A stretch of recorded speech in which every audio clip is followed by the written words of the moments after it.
welcome to another Raid Shadow Legends video. I'm IceMan, and today we are going to be doing a guide video on Abbess, the Queen. Well, one of the queens anyway, you know, she's one of the champs with a crown, so, you know, and she's got all this lovely looking armour, makes her look very regal, got the frilly neck and everything, you know. So, anyway, let's get started, shall we? So, she is a legendary attack-based champion with the Sacred Order. Nice and simple, there you go. And yeah, let's take a look at her skill, shall we?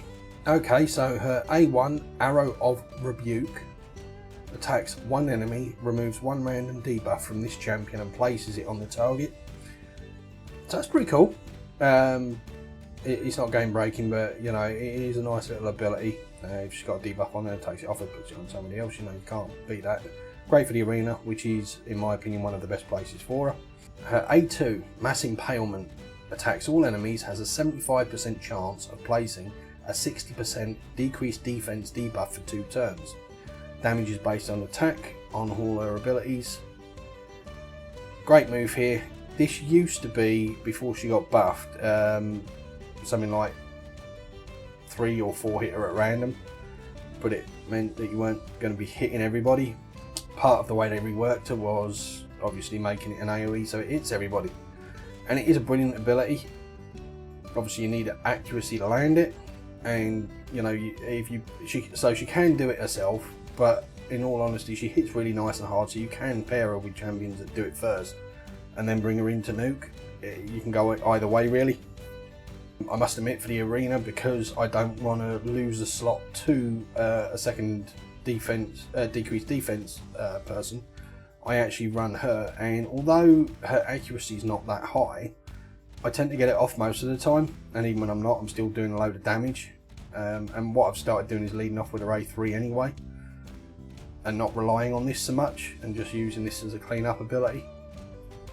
But obviously if you put a little less damage into her, or really manage to get her accuracy up, she can basically set herself up, do the decrease defense, and then come in and do the nuke on the A3.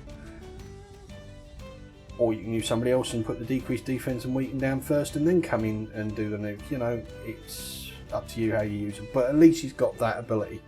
Now this hits pretty hard as well. It's not a soft touch here.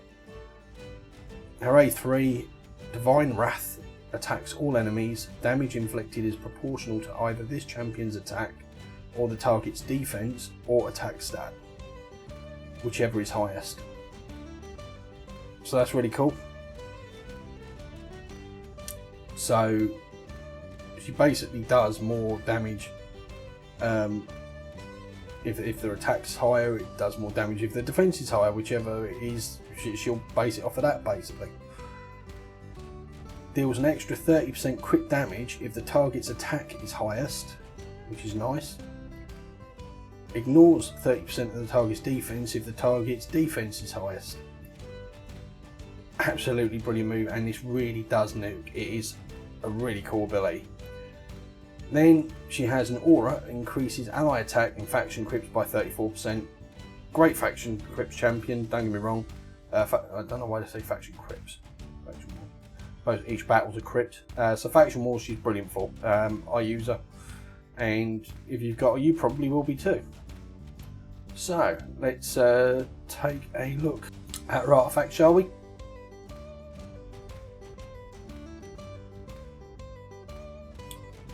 We'll start down here with a banner, as I so often do with these guides.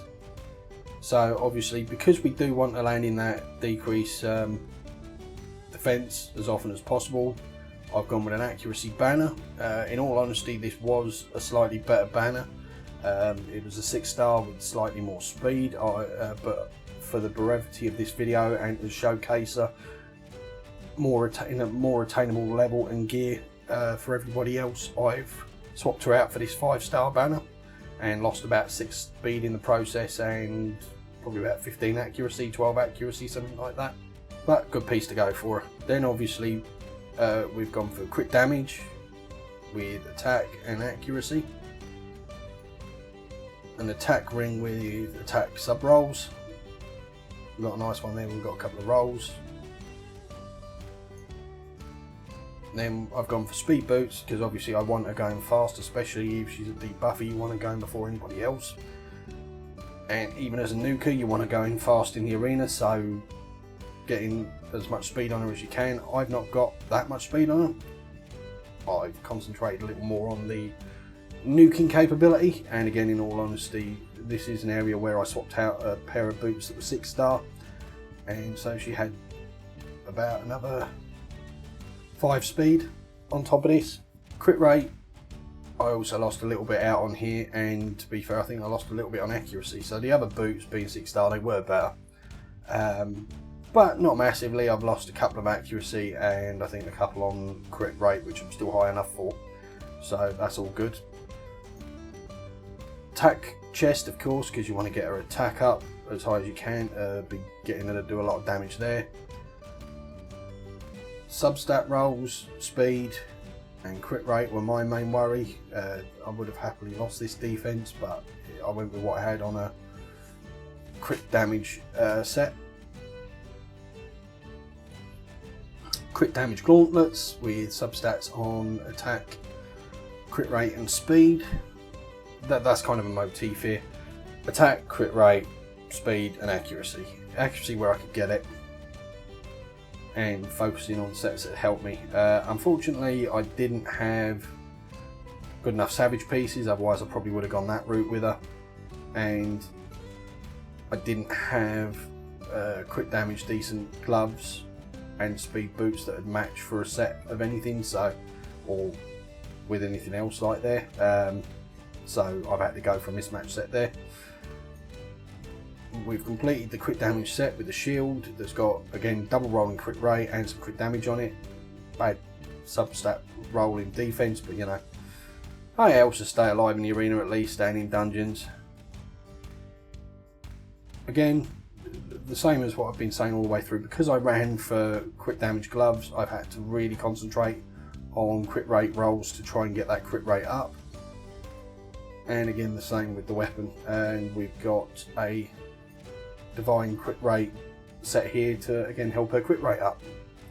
Gives her a little HP shield, 15% HP shield for 3 turns as well, which, you know, helps her out a little bit in the arena and in dungeons. Obviously, she's a good candidate for sets like your crawl sets, crit damage, divine crit rate sets to help get the crit rate up, savage gear. Any of those are good for her. And let's go take a look at her main stats, shall we? So we've got 20,000 health points. Her attack is a fairly respectable 4k. I'd like to get that higher, but again, it's having the gear to roll up and getting the good substats and whatnot, and also improving the stats in my Great Hall, which, you know, compared to most YouTubers are actually fairly mid-gameish, I suppose. I think I've only got maybe one accuracy stat at level 10, and that's about it. The others are getting on up there. I'm starting to really improve them, but again, that means I'm not being able to focus as much on the attack stats as I'd like. Speed at a fairly respectable 175. I would like that faster. It's okay. She sometimes, the problem is she gets cut in on at that speed, and I do want to get that up, and I will work on it and improving stats, and I'm, you know, constantly farming gear trying to get that better. She is now my main nuker in the arena. Swapped out Sinesha for her, and I use her in pretty much all my dungeons, to be fair, and in faction wars. So, you know, since I pulled her, she's an all-around great champ. I do get a lot of use out of her. We've got the crit rate 104. Obviously, I prefer that to be a flat, even 100. Putting those little bits of stats elsewhere, but hey, as long as you're over that 100 mark, I'm happy with that. We've got 200 crit damage. Again, I'd like that higher. Much higher, to be fair. I'd like to get at least 250 out of her. That'll probably come from Great Hall and, again, rolling better gear as I go along. Resistance, neither here nor there. I've not worked on it. Her accuracy is only 146. I really would like that a lot higher. But again, it's getting the right substat rolls with the right pieces, and it's hard to concentrate on a champion that needs kind of a bit of everything. Alright, she doesn't need the defensive stats so much, but she definitely needs accuracy, speed, attack, crit damage, crit rate. You know, it's a lot to work on, and any of you watching this knows just how hard that can be to balance out and get a great champ going. So that's all her gear. We haven't got any standard set pieces, so this is the masteries I've gone for. Now, anyone who's watched one of my previous guides on attack based champions will know that I usually go for flawless execution here, but I've actually gone and tried Helm Smasher on her. I'm going to keep that going as is for a little while.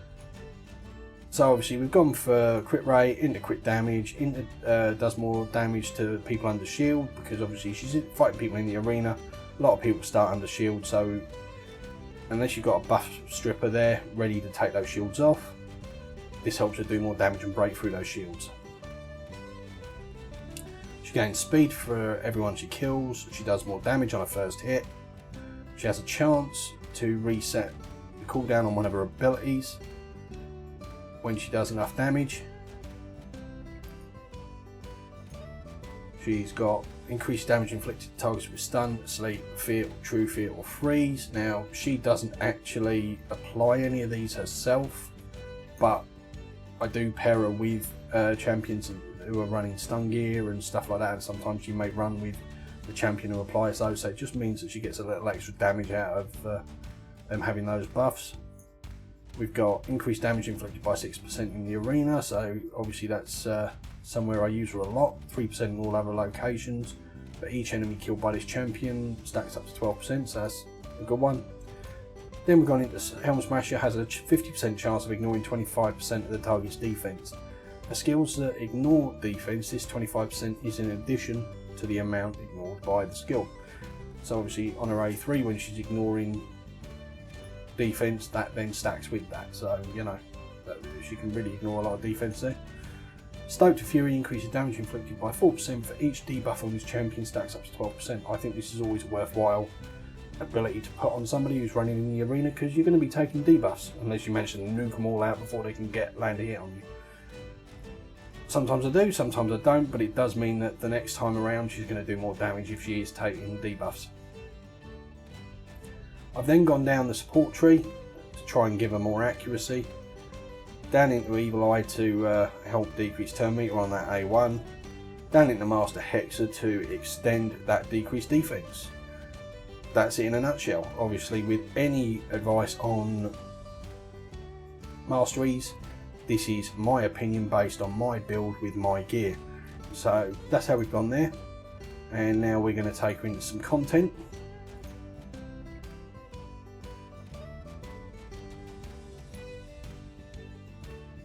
Right, she can do any of the keeps and play quite well.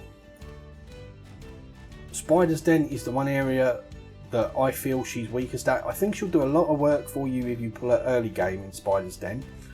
And if she's neutral or positive affinity, but obviously in Spider 20 she's weak affinity, so and she's not really built to be a spider tank, so it doesn't really work so well. I tried it just to see how she'd go.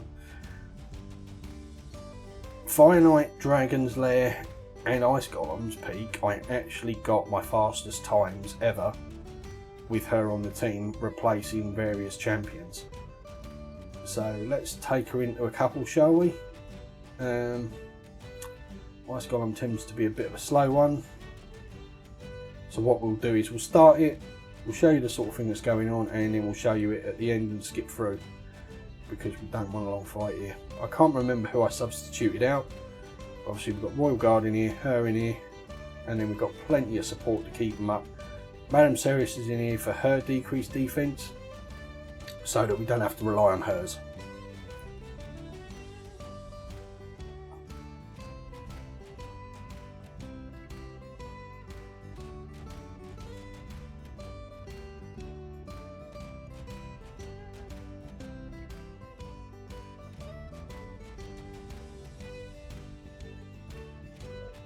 That's the only problem with Madame Ceres, is she does come out with the wrong moves. Obviously you see we've got stuns out here, so this is where she's going to do more damage on targets under stun and the like. She's put that decreased defense out on everybody. See all this damage we're doing. Melting them through quite nicely. This team's really good. It has a lot of control. Obviously we've got 2 great nukers here in Royal Guard and in Abbess. Syl does a fair amount of damage herself. Brings a lot of control with the stuns. Helps pick anybody up who falls down. Warlord, just an absolutely brilliant champion. You know, he can keep whole teams alive.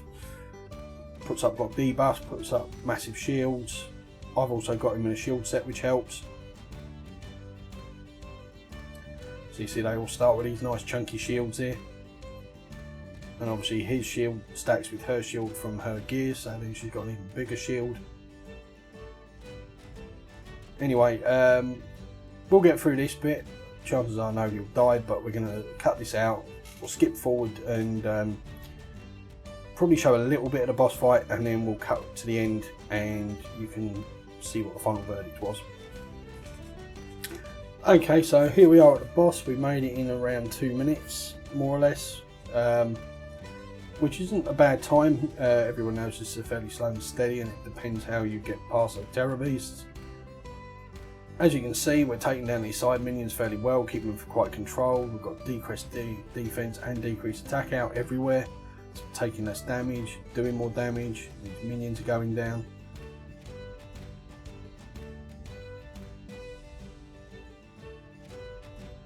I must admit, once I get somebody like Phoenix built up a bit more for Faction Wars, I'd be tempted to try subbing him in for Royal Guard maybe, and see if he can get that block revive on the side champs and see how that helps.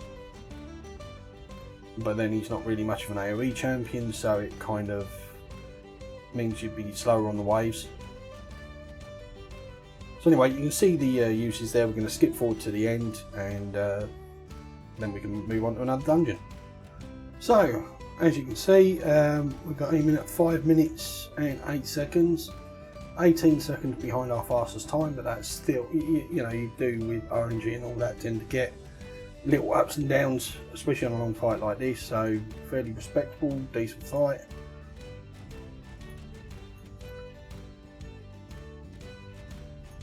And next we will showcase her in Dragon's Lair, which is obviously one of her best because she's strong affinity there.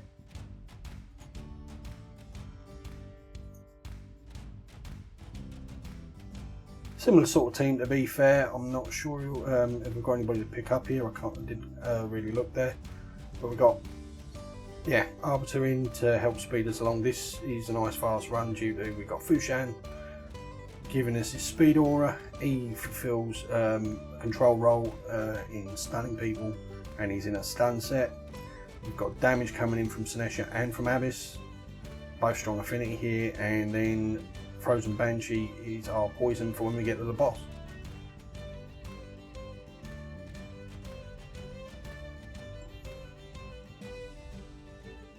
It's a shame the other two big poisoners I've got are Thane and Occult Brawler, and obviously they're both spirit champions, so negative affinity here.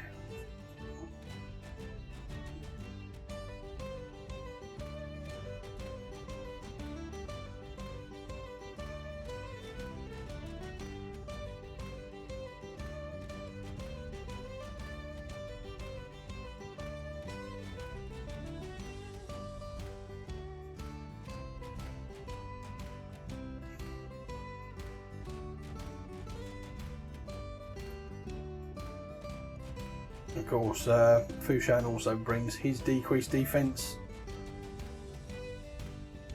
Arbiter brings weaken, so you know we can get these decreased defense and weaken out on the boss quite easy on this fight.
Okay, so there you have it.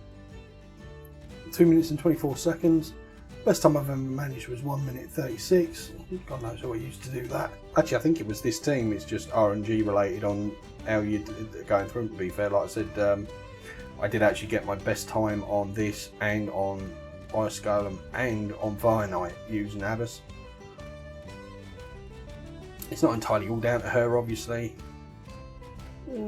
Crit rate with attack, so we'll keep it for the moment.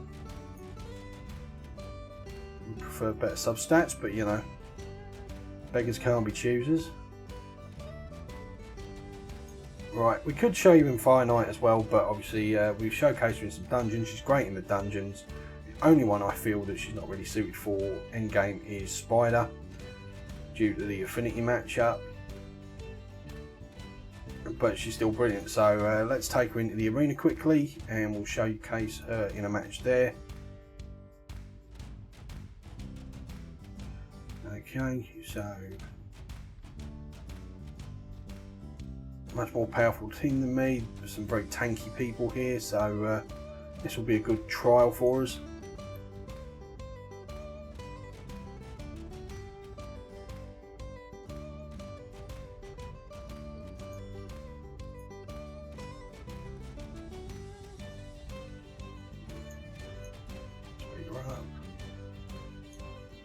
Locking out those that have been locked out. And we'll come in with the A3, the big hit. And we've at least taken out Arbiter and Miscreated Monsters nearly down.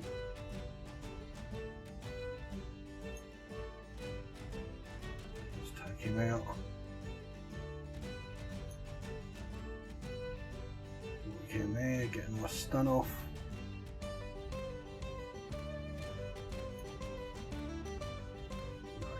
Buff duration. Cool, that Mountain King can really slam. I'm jealous, he's a champ I don't have. I'd love to have him, but I don't. I actually gets a good solid heal. Solid heal, solid damage there. We'll chip away at him. And as you can see, very tanky team. Double my player power almost. Or team power in this case. And yet, alright, I'm not going to lie, a big part of it is the composition I'm running. Arbiter brings in the speed, so I can quite often go first. You've got Hegemon locks people out. Those he hasn't locked out, I've then got Warlord comes in and locks them out, puts their skills on cooldown.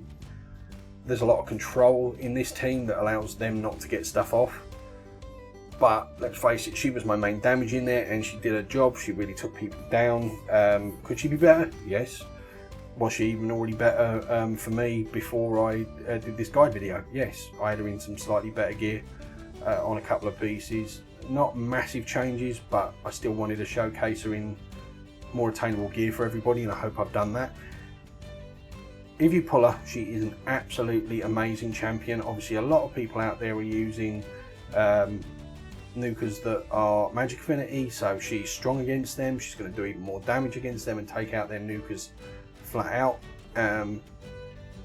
She brings decreased defense on her own, so you don't have to bring somebody else in to do that. And all in all, she just slams, absolutely slams. Brilliant champion, really love her. And yeah, I hope you enjoyed watching this video. If you did, please give it a thumbs up, let everybody know you enjoyed it. Hit that subscribe button to be notified when I drop more content, and I will catch you in the next video. Bye.